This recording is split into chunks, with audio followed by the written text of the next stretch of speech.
Grandmother gives me some advice. I went home that night completely confused and terrified. If I'd punched an Indian in the face, then he would have spent days plotting his revenge. And I imagined that white guys would also want revenge after getting punched in the face. So I figured Roger was going to run me over with a farm tractor or combine or grain truck or a runaway pig. I wish Rowdy was still my friend. I could have sent him after Roger. It would have been like King Kong battling Godzilla. I realized how much of my self-worth, my sense of safety, was based on Rowdy's fists. But Rowdy hated me. And Roger hated me. I was good at being hated by guys who could kick my ass. It's not a talent you really want to have. My mother and father weren't home, so I turned to my grandmother for advice. Grandma, I said, I punched this big guy in the face, and he just walked away, and now I'm afraid he's going to kill me. Why did you punch him? She asked. He was bullying me. You should have just walked away. He called me chief and squaw boy. Then you should have kicked him in the balls. She pretended to kick a big guy in the crotch, and we both laughed. Did he hit you? She asked. No, not at all, I said. Not even after you hit him? Nope. And he's a big guy? Gigantic. I bet he could take Rowdy down.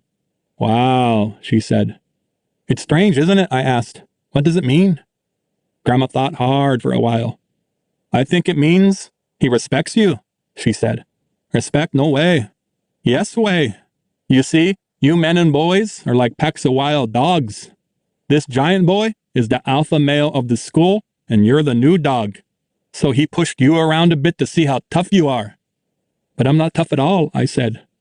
Yeah, but you punched the alpha dog in the face, she said. They're going to respect you now. I love you, Grandma, I said, but you're crazy. I couldn't sleep that night because I kept thinking about my impending doom. I knew Roger would be waiting for me in the morning at school. I knew he'd punch me in the head and shoulder area about 200 times. I knew I'd soon be in a hospital drinking soup through a straw. So exhausted and terrified, I went to school. My day began as it usually did. I got out of bed at dark 30 and rummaged around the kitchen for anything to eat.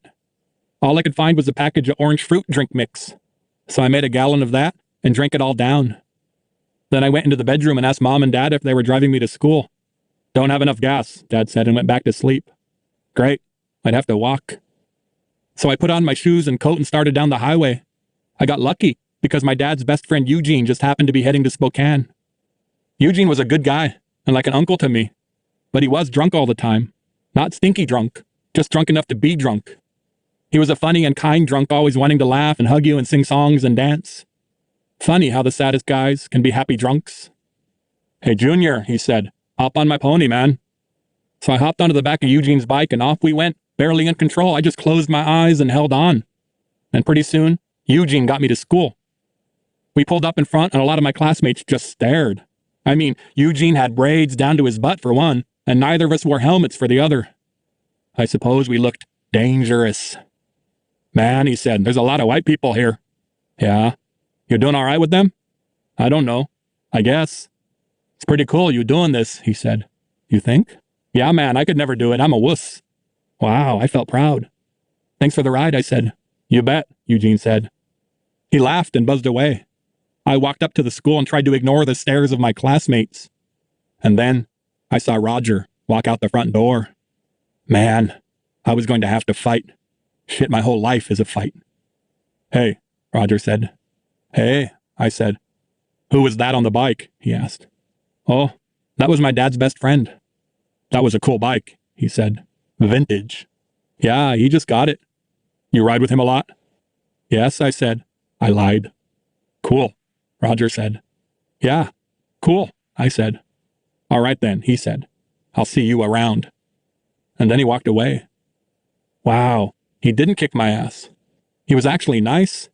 He paid me some respect. He paid respect to Eugene and his bike. Maybe Grandma was right. Maybe I had challenged the alpha dog and was now being rewarded for it. I love my grandmother. She's the smartest person on the planet. Feeling almost like a human being, I walked into the school and saw Penelope the Beautiful. Hey, Penelope, I said, hoping that she knew I was now accepted by the dog pack. She didn't even respond to me. Maybe she hadn't heard me. Hey, Penelope, I said again. She looked at me and sniffed. She sniffed, like I smelled bad or something. Do I know you? She said. There were only about 100 students in the whole school, right? So of course she knew me. She was just being a bitch. I'm Junior, I said. I'm Arnold. Oh, that's right, she said. You're the boy who can't figure out his own name. Her friends giggled. I was so ashamed. I might have impressed the king, but the queen still hated me. I guess my grandmother didn't know everything. Tears of a Clown. When I was 12, I fell in love with an Indian girl named Dawn. She was tall and brown and was the best traditional powwow dancer on the res. Her braids, wrapped in otter fur, were legendary. Of course, she didn't care about me. She mostly made fun of me. She called me Junior High Honky for some reason I never understood. But that just made me love her even more. She was out of my league, and even though I was only 12, I knew that I'd be one of those guys who always fell in love with the unreachable, ungettable, and uninterested. One night, at about 2 a.m, when Rowdy slept over at my house, I made a full confession. Man, I said, I loved Don so much. He was pretending to be asleep on the floor of my room. Rowdy, I said, are you awake? No. Did you hear what I said? No. I said I loved Don so much.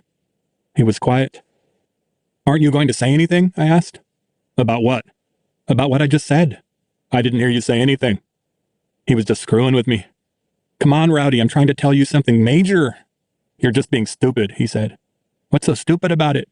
Don doesn't give a shit about you, he said. And that made me cry.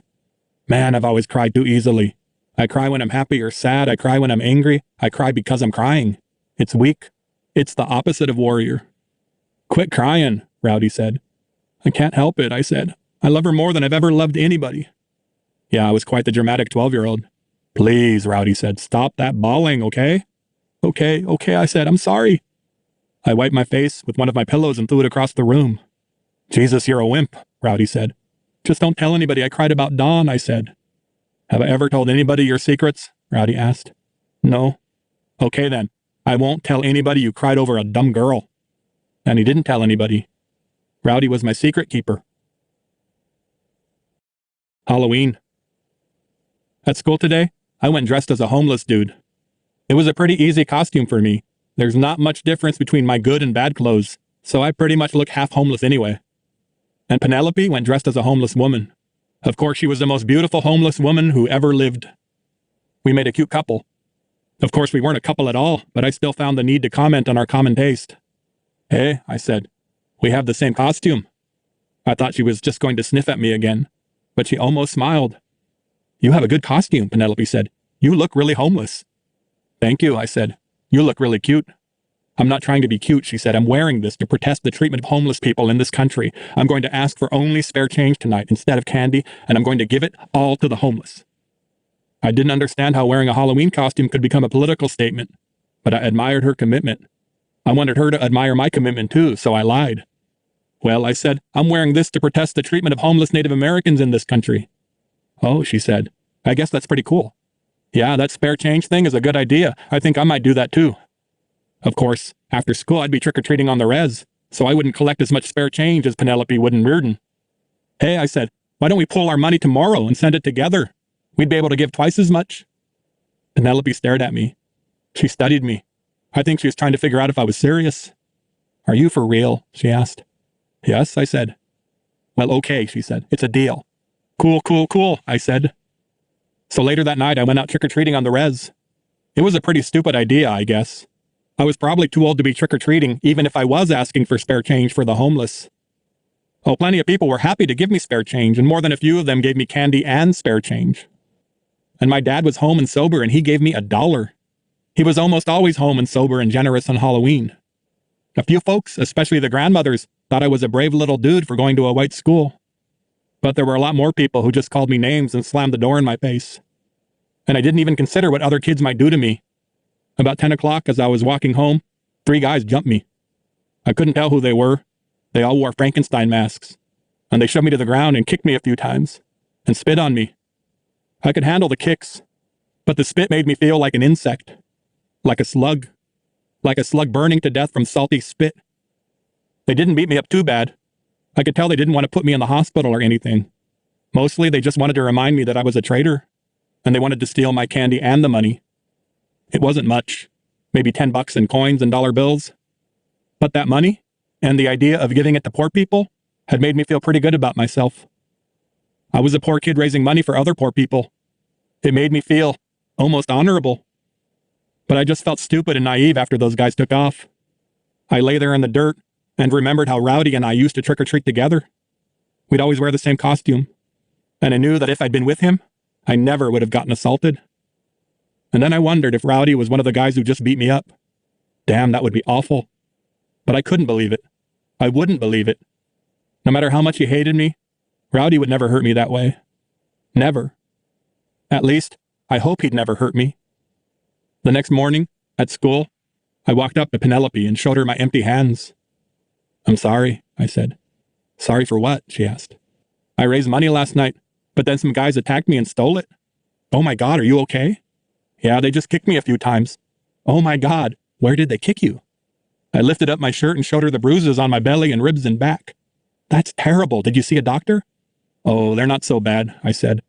"That one looks like it really hurts," she said, and touched a fingertip to the huge purple bruise on my back. I almost fainted. Her touch felt so good. "I'm sorry they did that to you," she said. "I'll still put your name on the money when I send it." "Wow," I said, "that's really cool. Thank you." "You're welcome," she said, and walked away. I was just going to let her go, but I had to say something memorable, something huge. "Hey," I called after her. "What?" she asked. "It feels good, doesn't it?" "What feels good?" "It feels good to help people, doesn't it?" I asked. "Yes," she said. "Yes, it does." She smiled. Of course, after that little moment, I thought that Penelope and I would become closer. I thought that she'd start paying more attention to me and that everybody else would notice and that I'd become the most popular dude in the place. But nothing much changed. I was still a stranger in a strange land, and Penelope still treated me pretty much the same. She didn't really say much to me, and I didn't really say much to her. I wanted to ask Rowdy for his advice. "Hey, buddy," I would have said, "how do I make a beautiful white girl fall in love with me?" "Well, buddy," he would have said, "the first thing you have to do is change the way you look, the way you talk, and the way you walk. And then she'll think you're her frickin' Prince Charming." Slouching toward Thanksgiving. I walked like a zombie through the next few weeks in Reardon.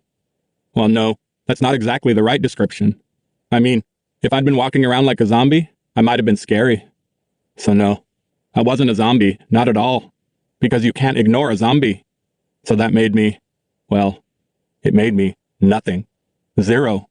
Zilch. Nada. In fact, if you think of everybody with a body, soul, and brain as a human, then I was the opposite of human. It was the loneliest time of my life. And whenever I get lonely, I grow a big zit on the end of my nose.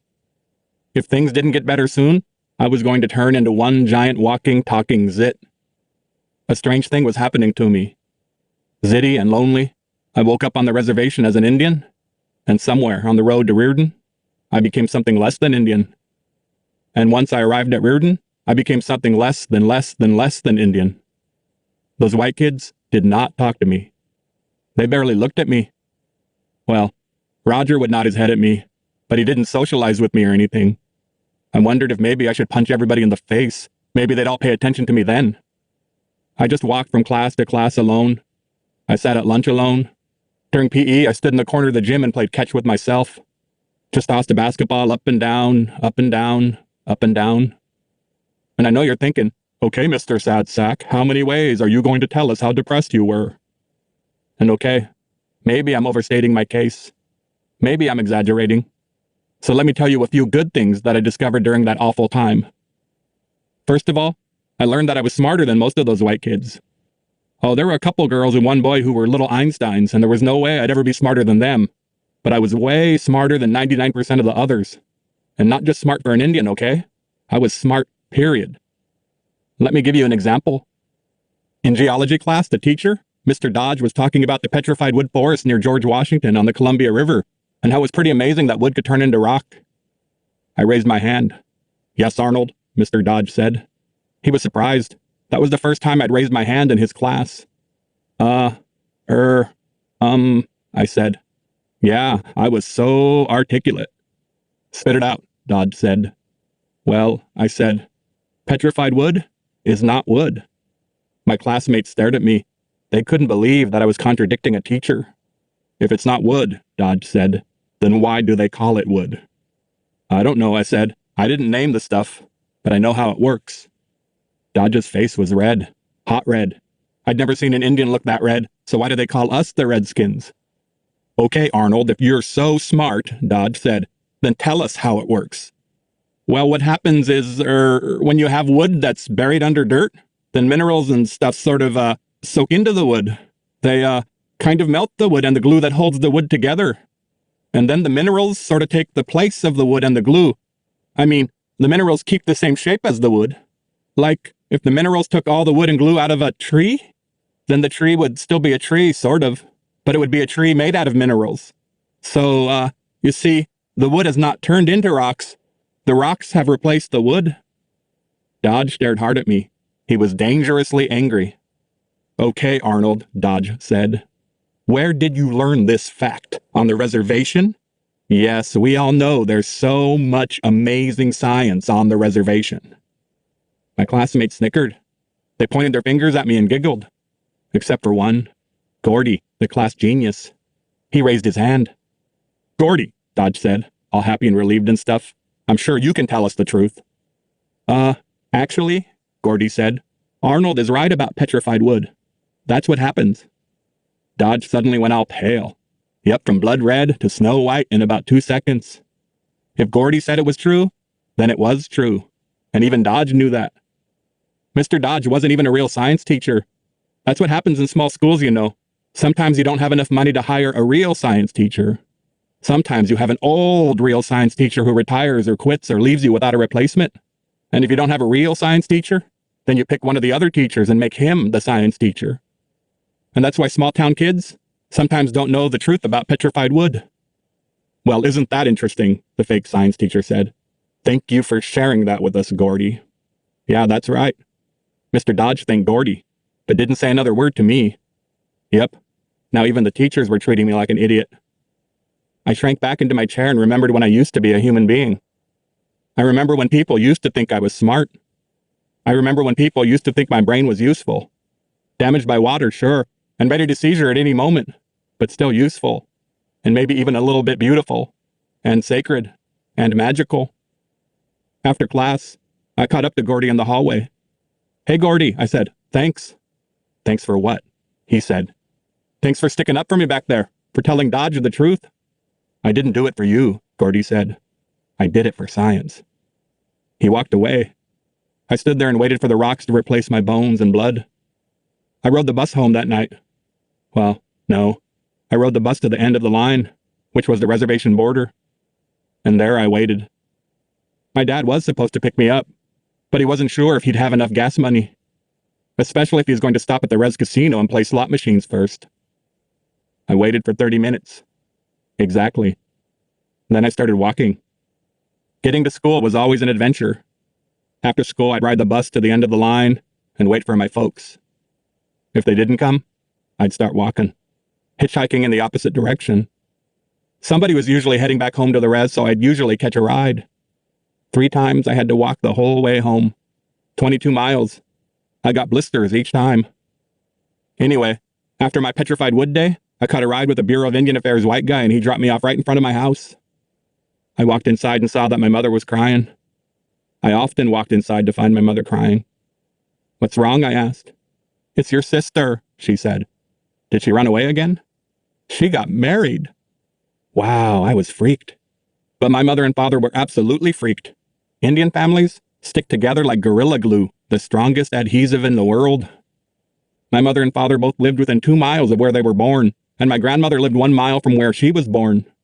Ever since the Spokane Indian Reservation was founded back in 1881, nobody in my family had ever lived anywhere else. We spirits stay in one place. We are absolutely tribal. For good or bad, we don't leave one another. And now, my mother and father had lost 2 kids to the outside world. I think they felt like failures. Or maybe they were just lonely. Or maybe they didn't know what they were feeling.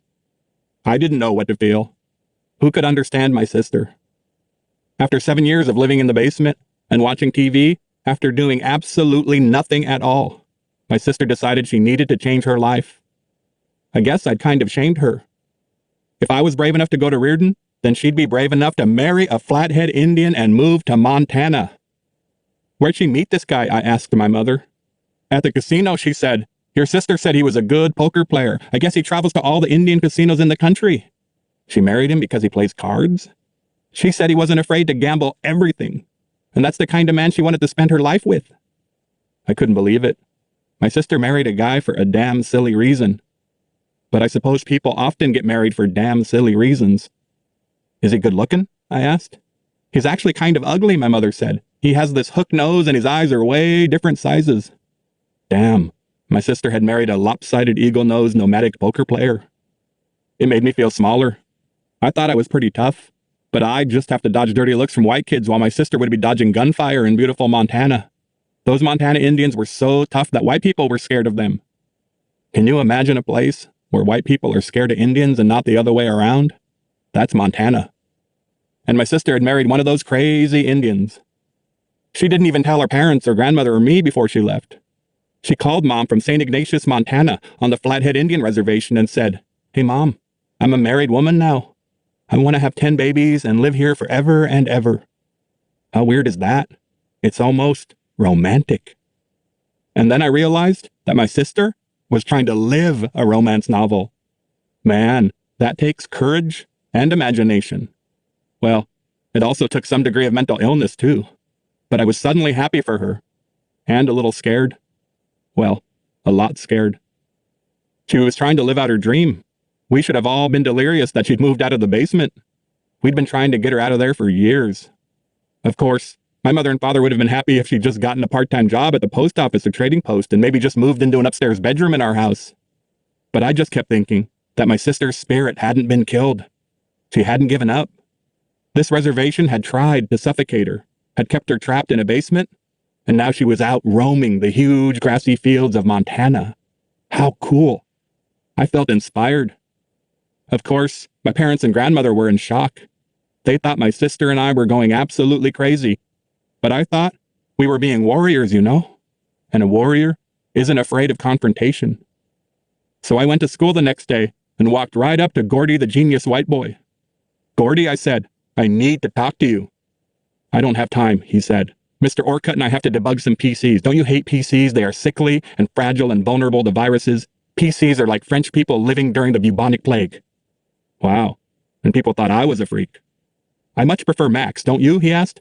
They're so poetic. This guy was in love with computers.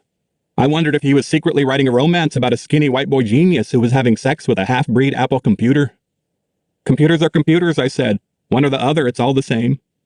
Gordy sighed. So, Mr. Spirit, he said, are you going to bore me with your tautologies all day, or are you going to actually say something? Tautologies? What the heck were tautologies? I couldn't ask Gordy because then he'd know I was an illiterate Indian idiot. You don't know what a tautology is, do you? He asked. Yes, I do. I said, really? I do. Completely. I do. You're lying. No, I'm not. Yes, you are. How can you tell? Because your eyes dilated, your breathing rate increased a little bit, and you started to sweat. Okay, so Gordy was a human lie detector machine too. All right, I lied. I said, what is a tautology? Gordy sighed again. I hated that sigh. I wanted to punch that sigh in the face. A tautology is a repetition of the same sense in different words, he said. Oh, I said. What the hell was he talking about? It's a redundancy. Oh, you mean redundant, like saying the same thing over and over but in different ways? Yes. Oh, so if I said something like Gordy is a dick without ears and an ear without a dick, then that would be a tautology. Gordy smiled. That's not exactly a tautology, but it is funny. You have a singular wit. I laughed.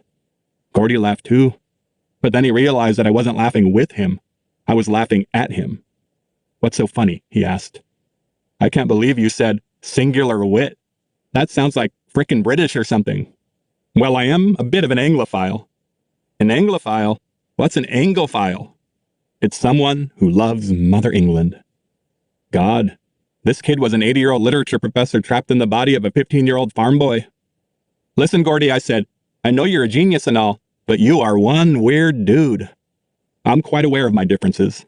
I wouldn't classify them as weird. Don't get me wrong, I think weird is great.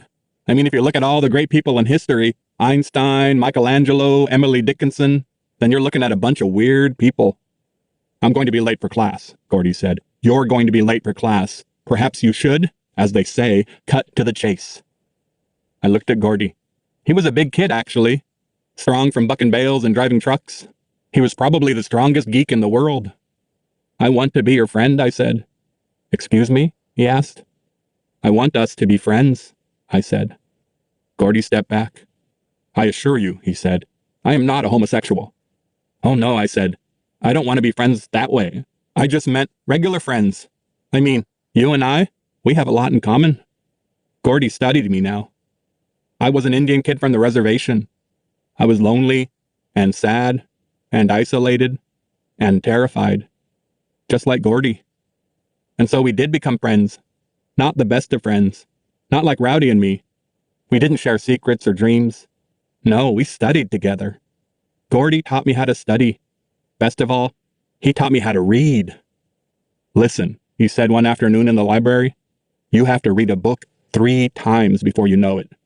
The first time, you read it for the story, the plot, the movement from scene to scene that gives the book its momentum, its rhythm. It's like riding a raft down a river. You're just paying attention to the currents. Do you understand that? Not at all, I said. Yes, you do, he said. Okay, I do, I said. I really didn't. But Gordy believed in me. He wouldn't let me give up.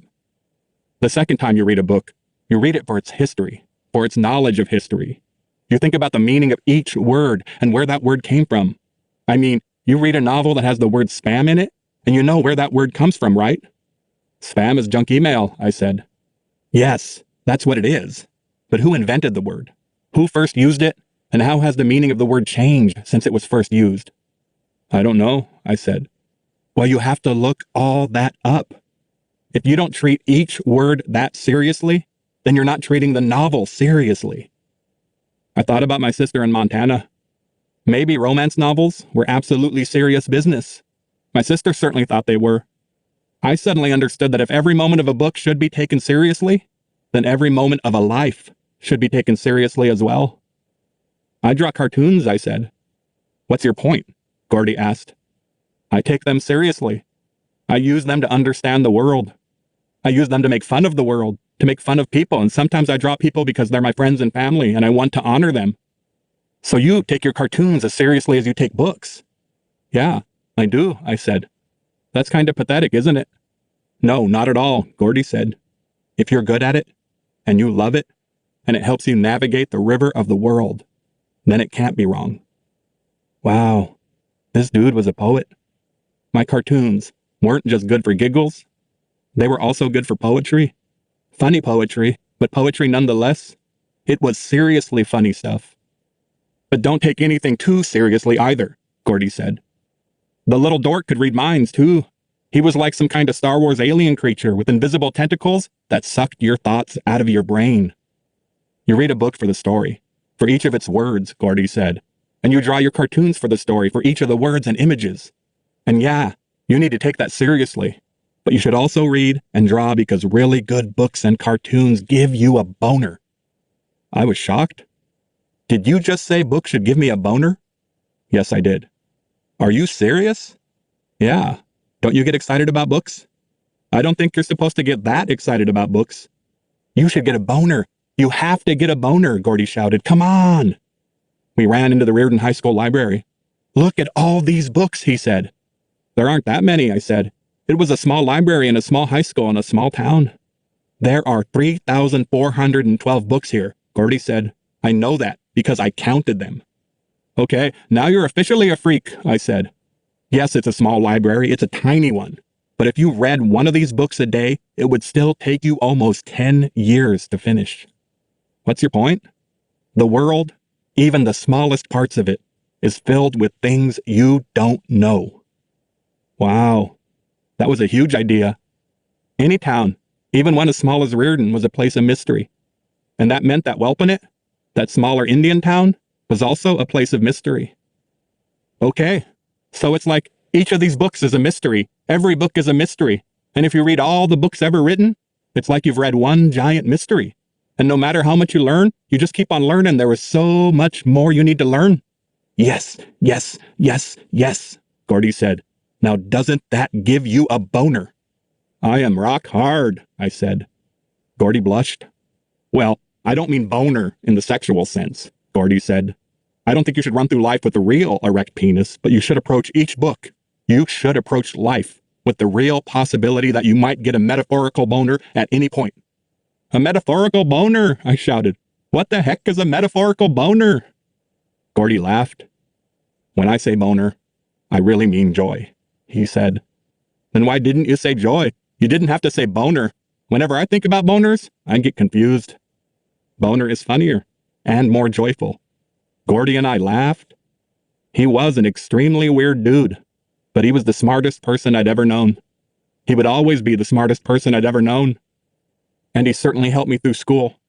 He not only tutored me and challenged me, but he made me realize that hard work, that the act of finishing, of completing, of accomplishing a task, is joyous.